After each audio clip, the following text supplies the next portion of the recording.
Hello guys and welcome back to Watching Time. Today we're going to be reviewing this brand new piece in my collection. Obviously some of you, at least the ones that follow the channel, know already that I am a big fan. Collection is also of Zodiac. So what they have been doing since 2015 more or less, with the relaunch of their vintage lines, and the Super Sea Wolf has really fascinated me. There are a lot of watches that are of big interest, that I like. They are fun, they are colorful, they are full of joy, and this is something that it's very difficult to find in brands nowadays. And it's not something new for Zodiac, it's something that Zodiac has been used to be doing. So if we want to review very quickly the history of Zodiacs, it builds, at least in the last almost 10 years, on the relaunch of their diver, the Super Sea Wolf 53 in this case, with the different variations. We have the Super Sea Wolf with, for example, the 68, which is a more, let's say, precise diver. We have the classic dial of the 53. And some people will ask, why 53? Well, because actually Zodiac was there when the Submariner was launched on the black paint, and it was released almost at the exact time. Yes, probably it was not the first, but we can definitely say it was the first diver to become very fastly available to the customers, more than the Submariner. So it has a big part in history, and the case design around the Super Sea Wolf is unique from Zodiac. So, well, many things that went first for Zodiac.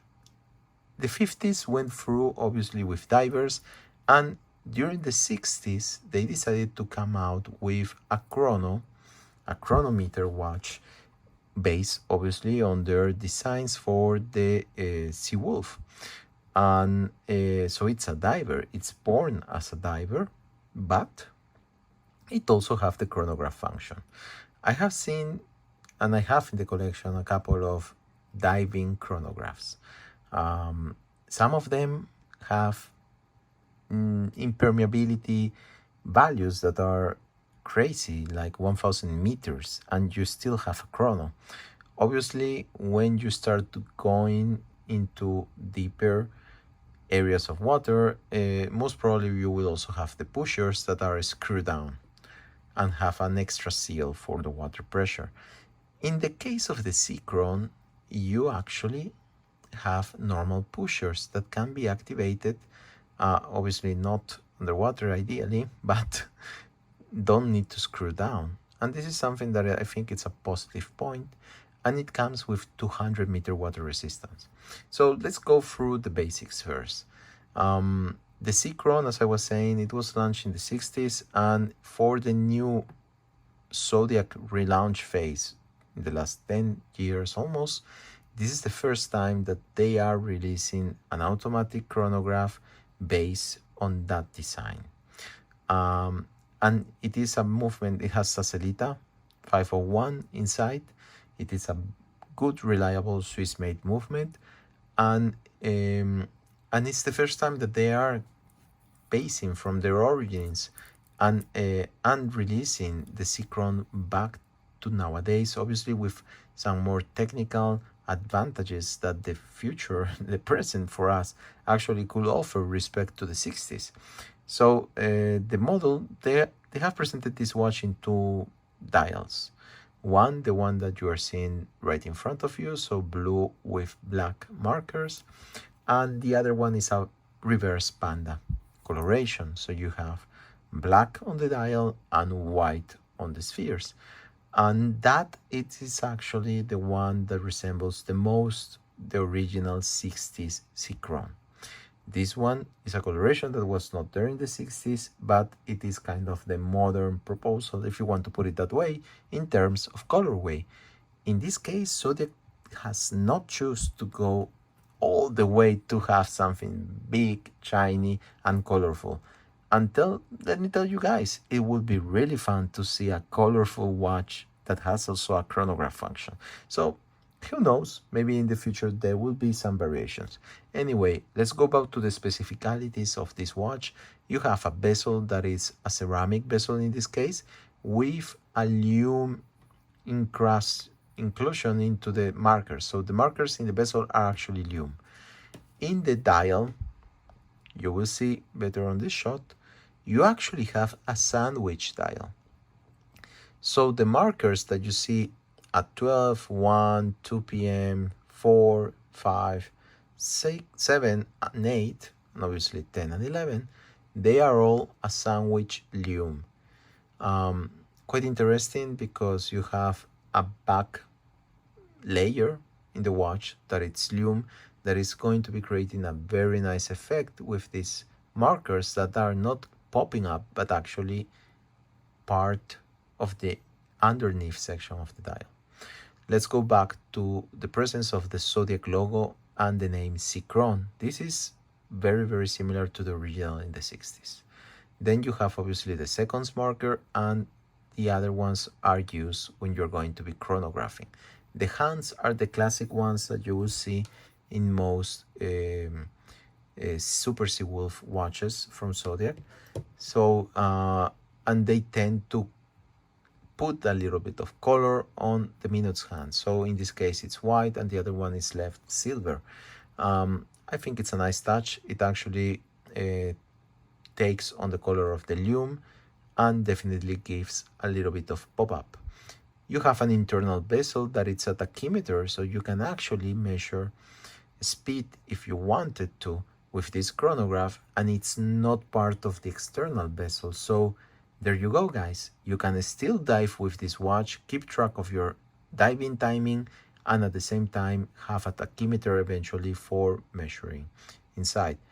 Obviously, the screw down crown works very nicely, and when I screw down, it will tightly shut off any possibility of getting water inside the watch, and it's 200-meter water resistant. So this is definitely very good. Is it a watch for everyone? Well, definitely on the size side, it probably is not going to be for a smaller wrist, because this is a 42 millimeters and a 16.5 almost millimeters on the thickness.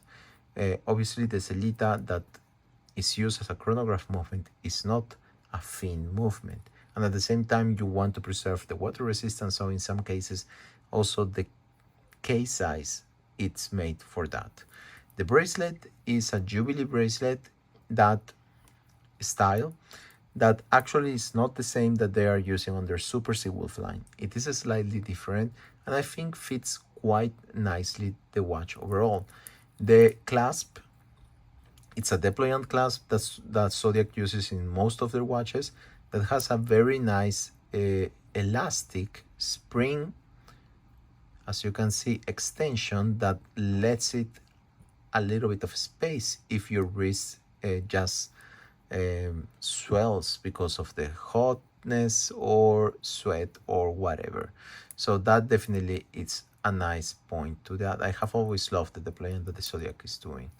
The dial, as you can see, it's a very nice sunray dark blue dial. I think it is very well executed and has a really nice shade with the black areas.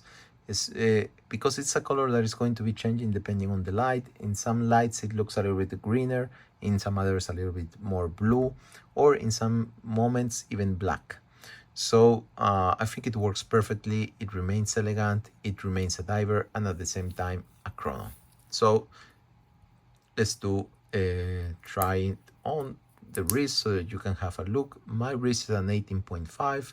It sits quite nicely on it, even for a 42 millimeters. As you can see, I am used to wearing big watches, so this is not a problem.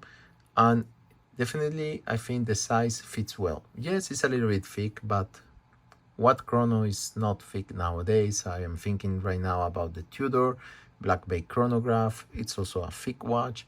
There are many watches that are going to be thick.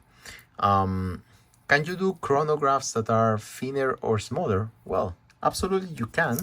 And here I will show you guys also a chronograph from Zodiac from the 90s. So this is actually, I think it's 92, 93, 94.